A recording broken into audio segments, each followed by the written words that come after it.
है कि देखो आप लोग नहीं जानते होगे, लेकिन कहीं जब बाहर फॉरेन में शिप जाते हैं वाटर के अंदर, समुद्र के अंदर, तो वहाँ से डायरेक्शन के लिए बहुत बड़े बड़े लाइट हाउस लगे हैं। ठीक है, वहाँ से लाइट हाउस से पता चलता है कि हाँ ये ईस्ट है, ये वेस्ट है, ये नॉर्थ है, ये साउथ है, ऐसे डायरेक्शन के लिए पता चलता है। तो ऐसे ही समुद्र के अंदर एक लाइट हाउस लगा हुआ है शिप के सी के अंदर, और जो कि अपना जो लाइट है वो 80 डिग्री पे स्प्रेड कर रहा है। ठीक है, कितने डिग्री पे? 80 डिग्री पे ऐसा स्प्रेड कर रहा है। और कितने किलोमीटर तक? 16.5 किलोमीटर तक स्प्रेड कर रहा है। कितने किलोमीटर तक कर रहा है? 16.5 किलोमीटर तक स्प्रेड कर रहा है। ठीक है, अच्छा, तो आपको ये बताना है कि इस लाइट की वजह से कितना एरिया कवर हो जा रहा है, उस लाइट की वजह से कितना एरिया इफेक्ट पड़ रहा है। ठीक है, जैसे मैं यहाँ पे एक लाइट जला दिया हूँ ये इससे, और इससे कितना एरिया कवर हो रहा है। अगर इसका जो लेंथ है, इसका जो लाइट जा रही है वो कितना जा रही है? 16.5 किलोमीटर अगर जा रहा है, उसकी वजह से कितना एरिया कवर हो जाएगा, आपको फाइंड आउट करना है। ओके, तो यहाँ देखो, यहाँ पे थीटा की वैल्यू पहले ही बता रखा है 80 डिग्री, आर की वैल्यू कितनी है? 16.5। देखो 16.5 कैसे आर माना हमने, देखो इसको ऐसे समझो, अब एक सर्कल है, ऐसा आप अगर समझो एक सर्कल है तो कितना रेडियस कितना हुआ सर्कल का? ठीक है, थोड़ा छोटा बन गया सर्कल। ठीक है, कुछ ऐसा सर्कल बनेगा। ठीक है, कितना हो गया रेडियस? रेडियस 16.5 हो गया, तो रेडियस कितना? 16.5 एंड दैट इज़ किलोमीटर। कोई दिक्कत नहीं, किलोमीटर में हो, एमएम में हो, सेंटीमीटर में हो, जो भी है ठीक है। अब हमें निकालना है area by which, area at which ना, area at which light house effects. ठीक है, कितने एरिया पे लाइट हाउस इफेक्ट करेगा? तो फॉर्मूला वही रहेगा, थीटा बाई 360। क्यों? क्योंकि देखो आपके पास क्या है, यहाँ एक वी शेप है। वी शेप मतलब क्या होता है? वी शेप मतलब क्या होता है? एक सेक्टर। तो ठीक है, ये होगा। तो थीटा की वैल्यू कितनी लेंगे हम? थीटा देखो दे रखा है 80 बाई 360 इंटू, इसकी वैल्यू लेना है 314, किताब में दे रखा है 3.14 लेना है, इसलिए हमने ले लिया। नहीं लेना चाहोगे तो भी चलेगा, थोड़ा कैलकुलेशन टफ हो जाएगी बस। तो 116.5 और 16.5 सॉल्व करना है इसको। सॉल्व करेंगे तो 0 से 0 गया, 4 2 जा और 4 9 जा, क्या ही कटेगा? 5 15, हाँ कट जाएगा। देखो इसको भी हम पॉइंट हटा लेते हैं, यहाँ 10 कर लेते हैं, इसको भी पॉइंट हटा लेते हैं, यहाँ पे कर लेते हैं 10। देखो 3 3 जा 9, 3 5 जा 15 और 3 5 जा 15, इस 3 से 5 5 हो गया। ओके, अब क्या बचा आपके पास? ये 2 है, पर इस 2 को नहीं छेड़ेंगे हम, क्योंकि हमें पता है जब नीचे डिवाइड करना होता है तो ईजिली हो जाता था। देखो 2 into 314 into 55 into 55 divide by क्या होगा? 10 10 जा 100 और साथ में 2 0 और है तो 2 0 और लगा दिए। ठीक है, इसको सॉल्व करेंगे आप।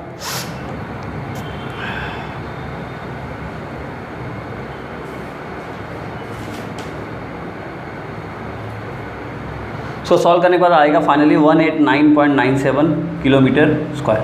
ठीक है, कुछ नहीं करना है, बस इसको सीधा से मल्टीप्लाई कर लेना है और 100 साथ जितने बाद हो उतने पॉइंट के आगे पॉइंट लगा देना है, तो अपने आप आपको डायरेक्टली ये मिल जाएगा, that is 189.97 kilometre. I hope आपको क्लियर हुआ होगा ना। इजी क्वेश्चन है, बस समझने की बात है, जितना आप समझ पाओगे उतना आप इजीली कर पाओगे। लिख लीजिए 13 में देखिए क्या बोल रहा है कि एक टेबल है, टेबल के ऊपर एक सर्कुलर टेबल है और उसके ऊपर ऐसे डिजाइन बने हैं, 6 डिजाइन। कितने डिजाइन बने हैं? 6 design, 1 2 3 4 5 and that is 6। Okay, सबके साइज सेम है, हम यहाँ पे हमारा साइज अलग अलग हो गया, लेकिन आप लोग बनाना और सबके साइज क्या क्या है? सेम है।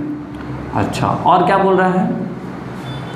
जो टेबल का रेडियस है, जो टेबल का रेडियस है वो कितना है? 28 सेंटीमीटर। टेबल का जो रेडियस है वो कितना है? 28 सेंटीमीटर। तो आपको बताना है कि ये जो डिज़ाइन है, देखो ये डिज़ाइन कैसा दिख रहा है, आप समझो अगर, तो ये एक ऐसा है और इसके साथ ऐसा है और साथ में ऐसा है। तो इसको जब डी जैसा शेप बनता है तो इसको क्या बोलते हैं हम? अगर डी जैसा शेप बनता है इसको बोलते हैं हम सेगमेंट। क्या बोलते हैं? सेगमेंट। जो ये डिज़ाइन बना हुआ है ना, ये किसके अंदर है? ये सेगमेंट के अंदर है। तो हमें क्या निकालना होगा? हमें एरिया ऑफ सेगमेंट निकालना है। ऐसे एक का निकालेंगे, ऐसे 6 अलग सेम है, सेम डिज़ाइन है सब, तो 6 का मल्टीप्लाई करेंगे तो हमें क्या निकल जाएगा? टोटल एरिया निकल जाएगा। अच्छा, आपको एरिया नहीं निकालना है, आपको निकालना क्या है? Cost. Find the cost of making design. ठीक है, the cost of making the design, cost of making the design if 1 centimetre square का जो दाम है वो कितना है? 35। ठीक है, 0.35 रुपीज़। कॉस्ट आपको बताना है कि इस पूरे डिज़ाइन को बनाने में कितना पैसा लगेगा। अगर 1 सेंटीमीटर स्क्वायर का जो दाम है बनाने में कितना लगता है, 35 पैसा लगता है, मतलब 0.35 रुपीज़ लगता है। तो ओके, क्लियर हुआ क्वेश्चन। तो ठीक है, तो सबसे पहले हमें क्या निकालना होगा, हमें निकालना होगा area of segment. Area of segment का फॉर्मूला मैंने आपको कई दिन से करा रहा हूँ, पता ही होगा, r² pi theta by 360 minus 1/2 sine theta. Okay okay, first of all हम समझ लेते हैं r क्या है। देखो r कितना है हमारा, 28 दे रखा है। r कितना हमारा 28 सेंटीमीटर। अच्छा, थीटा की वैल्यू कितनी होगी, देखो मैंने आपको बताया। देखो यहाँ से आप देखो कितने सेक्शन कट रहे हैं। देखो 6 डिजाइन है ना, 1 2 3। देखो यहाँ से ऐसे करो, यहाँ से 1 2 करो, इसको हटा दो, 1 2, यहाँ से ये 3।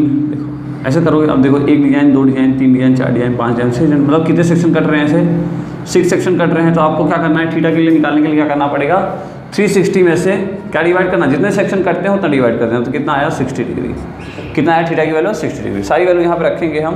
तो 28 × 28 22/7 60/360 minus 1/2। What is sine theta, sine theta यानी कि sine 60, sine 60। Okay okay, now 28 × 28 6 6 36, 2 3 2 11 11/21 minus √3/2 और 2 2 4, √3/4। Okay, now what you have to do, you have to take the LCM of this. So 28 यहीं लिख लेते हैं, 28 × 28 एलसीएम आया 4 1 4 4 2 8, 84 एलसीएम आया। यहाँ से 11 4 44 माइनस यहाँ कितना हो जाएगा, 21 × 1.70। ये 1.70 कहाँ से आया, देखो बुक के अंदर आप देखिए √3 की वैल्यू दिया है कितना, 1.70, उसको हमने यहाँ पे लिख लिया है। ओके, नाउ सॉल्व करेंगे। यहाँ तक मैंने आपको समझा दिया था, यहाँ पे 84 लिया, देखो बहुत टाइम लगता है इसलिए मैंने पहले लिख दिया आपको। 84 होगा, 84। अब हमने इसका मसला मल्टीप्लाई किया, देखो 21 × 1.70 मैंने यहाँ मल्टीप्लाई किया है। यहाँ मल्टीप्लाई करने के बाद कितना आंसर आ रहा है, 35.70। कितना आंसर आ रहा है, देखो 35.70। इसको हमने यहाँ पे रखा, तो 44 में से 35.70 आप माइनस कर लोगे, ये तो इजी है। तो कितना आ रहा है, 8.3 आएगा। ठीक है, 28 × 28 8.3/24। तो अब देखो हमें क्या करना है, 8.3 से डिवाइड करना है। ठीक है, अब आपको क्या करना है कि 8.3 को डिवाइड करना है 84 से। देखो हम यहाँ पे डिवाइड किए हैं, 8.3 को डिवाइड किए हैं किसके साथ, 84 के साथ। कितना आ रहा है, 0.9888 समथिंग। तो हमने क्या लिया, 0.99 अप्रॉक्स लिया है। देखिए सब अप्रॉक्स में आएगा क्योंकि पॉइंट है। ठीक है, तो अब देखिए एरिया ऑफ वन सेगमेंट अगर सब मल्टीप्लाई आप करोगे ना, टोटल 28 और 0.99, तो कितना आएगा, 7.616। ये अप्रॉक्स वैल्यू है। कैसी वैल्यू है, ये अप्रॉक्स वैल्यू है। तो अब ऐसे ये एक का निकल गया, एक डिजाइन की वैल्यू निकल गया। इसमें कितनी चाहिए, 6 वैल्यू चाहिए, तो इसलिए हमने क्या किया, 6 के साथ मल्टीप्लाई कर दिया। तो देखो 77.616 × 6 यानी कितना आया, 465.696। कितना आ रहा है, 465.696। ये हमारा टोटल एरिया हो गया। मतलब ये 6 डिजाइन की जो एरिया है वो कितना है, टोटल 465.696। ये भी अप्रॉक्स है। अच्छा, अब यहाँ कॉस्ट बोला था, cost of making design 1 centimetre square का दाम कितना है, 0.35। कॉस्ट ऑफ 1 सेंटीमीटर स्क्वायर कितना है, 0.35 रुपीज़। तो इतने का कितना होगा, तो 465 का मल्टीप्लाई कर देना है आपको 0.3 के साथ। आंसर कितना आ जाएगा, 162.9936। ये भी अप्रॉक्स आंसर है। ठीक है, बुक में पीछे क्या दिया है मुझे आइडिया नहीं है, लेकिन ये लगभग इतना ही है कुछ।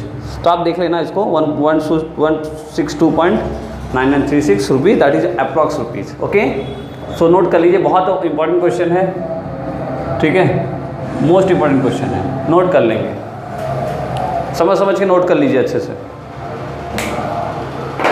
ये क्या पूछ रहा है, इस क्वेश्चन में बोल रहा है हमें क्या निकालना है, एरिया ऑफ सेक्टर निकालना है। ठीक है, area of sector find out करना है। अगर थीटा की वैल्यू है p डिग्री, ठीक है, ये कांस्टेंट दे दिया, जस्ट कोई नंबर नहीं दिया, p डिग्री दे दिया, कोई दिक्कत नहीं। और रेडियस कितना है, रेडियस कितना है आपका, रेडियस इज कैपिटल R, कोई दिक्कत नहीं। इस बार हमने क्या वैल्यू ना देके क्या दे दिया, कोई वेरिएबल दे दिया, कोई प्रॉब्लम नहीं है। हमें एरिया ऑफ सेक्टर का फॉर्मूला में पता है, बताइए क्या होता है एरिया ऑफ सेक्टर का फॉर्मूला, θ/360 × πr²। किसी सेक्टर का एरिया, जैसे ये सेक्टर है, इसका रेडियस कितना है, R दिया है, और ये एंगल कितना दिया है, P दे दिया है। ठीक है, तो ये यहाँ पे थीटा की वैल्यू रखोगे p/360 into pi r square, ठीक है।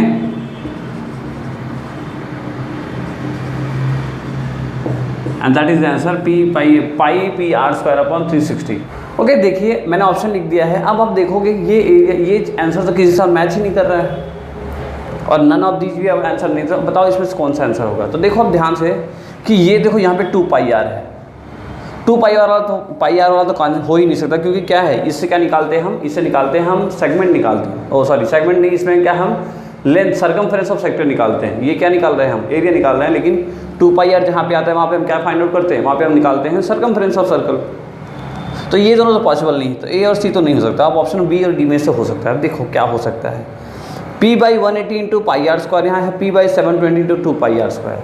अच्छा, अब देखो अगर इस क्वेश्चन को, इसको हम ऐसा लिखें, अगर p360 into pi are square में हम क्या करते हैं, मल्टीप्लाई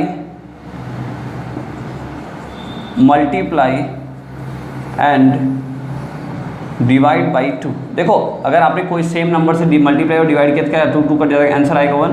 तो किसी चीज़ से आप मल्टीप्लाई डिवाइड कर सकते हो, कोई सेम नंबर से आप एक बार मल्टीप्लाई करेंगे साथ साथ डिवाइड भी कर सकते हैं। तो हमने क्या किया, इसके साथ 2 और 2 कर दिया, मल्टीप्लाई और डिवाइड। तो 2 मल्टीप्लाई होने से देखो यहाँ पे कितना हो गया, 2p pi are square upon 720। क्या ऐसा कुछ ये कुछ मैच कर रहा है, देखो p/720 into 2π r square match कर गया। तो मतलब यहाँ से हमें ऐसा पता चल गया कि भाई जो p/720 होगा into 2π r square and our D is our option, ठीक है। हमारा जो D is the right answer, ठीक है, D option D is the correct answer. Clear है। देखो एमसीक्यू के अंदर ऐसे ही क्वेश्चन आपको घुमा के देगा इजली, इतना जैसे अब यहाँ पे देख लिए, तो ऐसे नहीं देखे ऐसे दे दिया। आपको थोड़ा सा दिमाग लगाना है कैसे यूज करें। भाई यहाँ भी ऊपर भी 2 दिख रहा है, नीचे भी 36 इंटू 2 कितना होता है 72। तो आपने ऐसा चेक किया तो आपको ये पता चल गया। आई होप क्लियर होगा ना, ईजी है क्वेश्चन, बस थोड़ा सा सोचना है, ठीक है। ये क्वेश्चन एक बार आया है एग्जाम में, इसलिए इंपॉर्टेंट है। एग्जाम में एक बार क्वेश्चन आया हुआ है एमसीक्यू में, इसलिए इंपॉर्टेंट है। ओके, देखो इस बार आपके बोर्ड में 15 मार्क्स का एमसीक्यू आएगा। पहले आपके आज के 1 साल 1.5 साल पहले 50 मार्क्स का आता था, लेकिन अब कितना है, पिछले साल भी 15 नंबर का था और इस साल भी कितने नंबर का आएगा, 15 मार्क्स का एमसीक्यू होगा, मल्टीपल चॉइस क्वेश्चन, ठीक है, OMR जिसको बोलते हैं। बाकी आपका 70 मार्क्स का, 65 मार्क्स का रिटेन होगा। सारी चीज़ मैं बताऊंगा आपको, इसी चैनल पे ही बताऊंगा कैसे आपको एग्ज़ाम देना है, कैसे आपको पेपर सेट करना है, मतलब आपको अटेम्प्ट करना है, किस चैप्टर को ज़्यादा पढ़ें, किस टॉपिक को ज़्यादा पढ़ें, ठीक है। तो टेंशन मत लो, चलिए इतना कर लेंगे। 12.2 यहाँ पे ख़त्म होता है आपका। अब हम नेक्स्ट वीडियो लेके आएंगे जल्दी ही, जिसके अंदर हम पढ़ेंगे 12 एक्सरसाइज 12.3, ठीक है। तब तक आप पढ़ते रहिए, सारी चीज़ें समझते रहिए, हार्ड वर्क करते रहिए। तो thank you so much for watching the video.